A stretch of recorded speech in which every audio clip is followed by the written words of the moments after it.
আচ্ছা, এটা হচ্ছে এসআইআর এর এনুমারেশন ফর্ম, যেটা বিএলও দিয়ে গেছে। এখানকার আমাদের লোকাল বিএলও, আমি যে কামারহাটি মিউনিসিপ্যালিটির আন্ডারে থাকছি সেখানকারই একটা জায়গার স্পেসিফিক একটা ওয়ার্ড আছে, সেখানকার একজন বিএলও দিয়ে গেছে।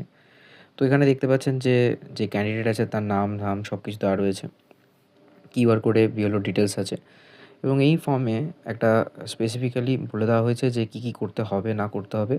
ফার্স্ট এই পার্টটাতে মেনশন করতে হবে যে তার ডিটেলস সমস্ত কিছু, এপিক নাম্বার থেকে আরম্ভ করে ইচ অ্যান্ড এভরিথিং ডিটেলস দিতে হবে।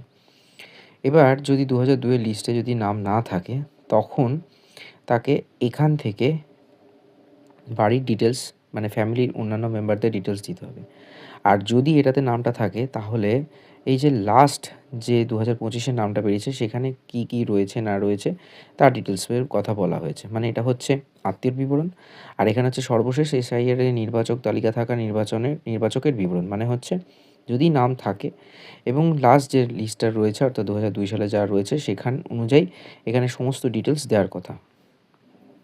এবার ধরা যাক কারোর ফ্যামিলি মেম্বারের 2002 এর এখানে লিস্টে নাম নেই, তাহলে সেক্ষেত্রে তাকে এই ফর্ম ফিল আপের পর এইটা ফিল আপ করতে হবে এবং সেখানে ফ্যামিলি মেম্বারদের কারোর একজনের ডিটেলস দিতে হবে।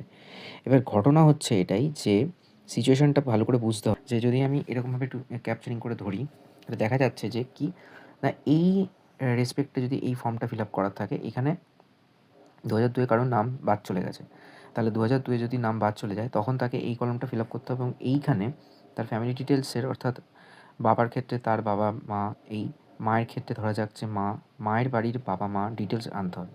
এবার আমার বাড়িতে বাবা 70+, মা 60+, আমারও 30+ হয়ে গেছে।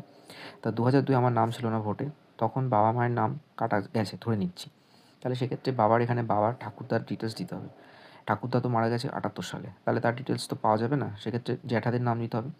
বিএলও বলছে যে জ্যাঠাদের নাম দিতে পারেন, কিন্তু ওরা বলছে যে ফ্যামিলির ফাদার মাদার হিসেবেই গ্রহণ করা হচ্ছে। তাই যদি হয়ে থাকে, তাহলে এক্ষেত্রে মায়ের ক্ষেত্রে কি না, মায়ের এখন দাদু দিদা তাদের ব্লাড লাইনটা আমাকে বের করতে হবে।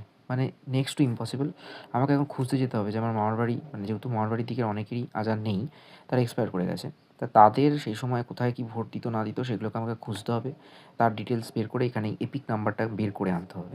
যদি 2002 সালে বাবার মানে মায়ের বাপের বাড়ির দিক থেকে যদি কারোর নাম সেই সময় এক্সিস্টিং থাকে, তার ডিটেলস আমাকে বের করতে হবে। তো এটা হচ্ছে রাইট সিনারিও এখন এসআইআরের ফর্ম ফিল আপের, যেটা নিয়ে প্রচুর মানুষ ভুগছেন, তারা খোঁজার চেষ্টা করছেন অরিজিন এখানকার, সেটা বোঝানোর জন্য ডকুমেন্ট বের করতে হবে।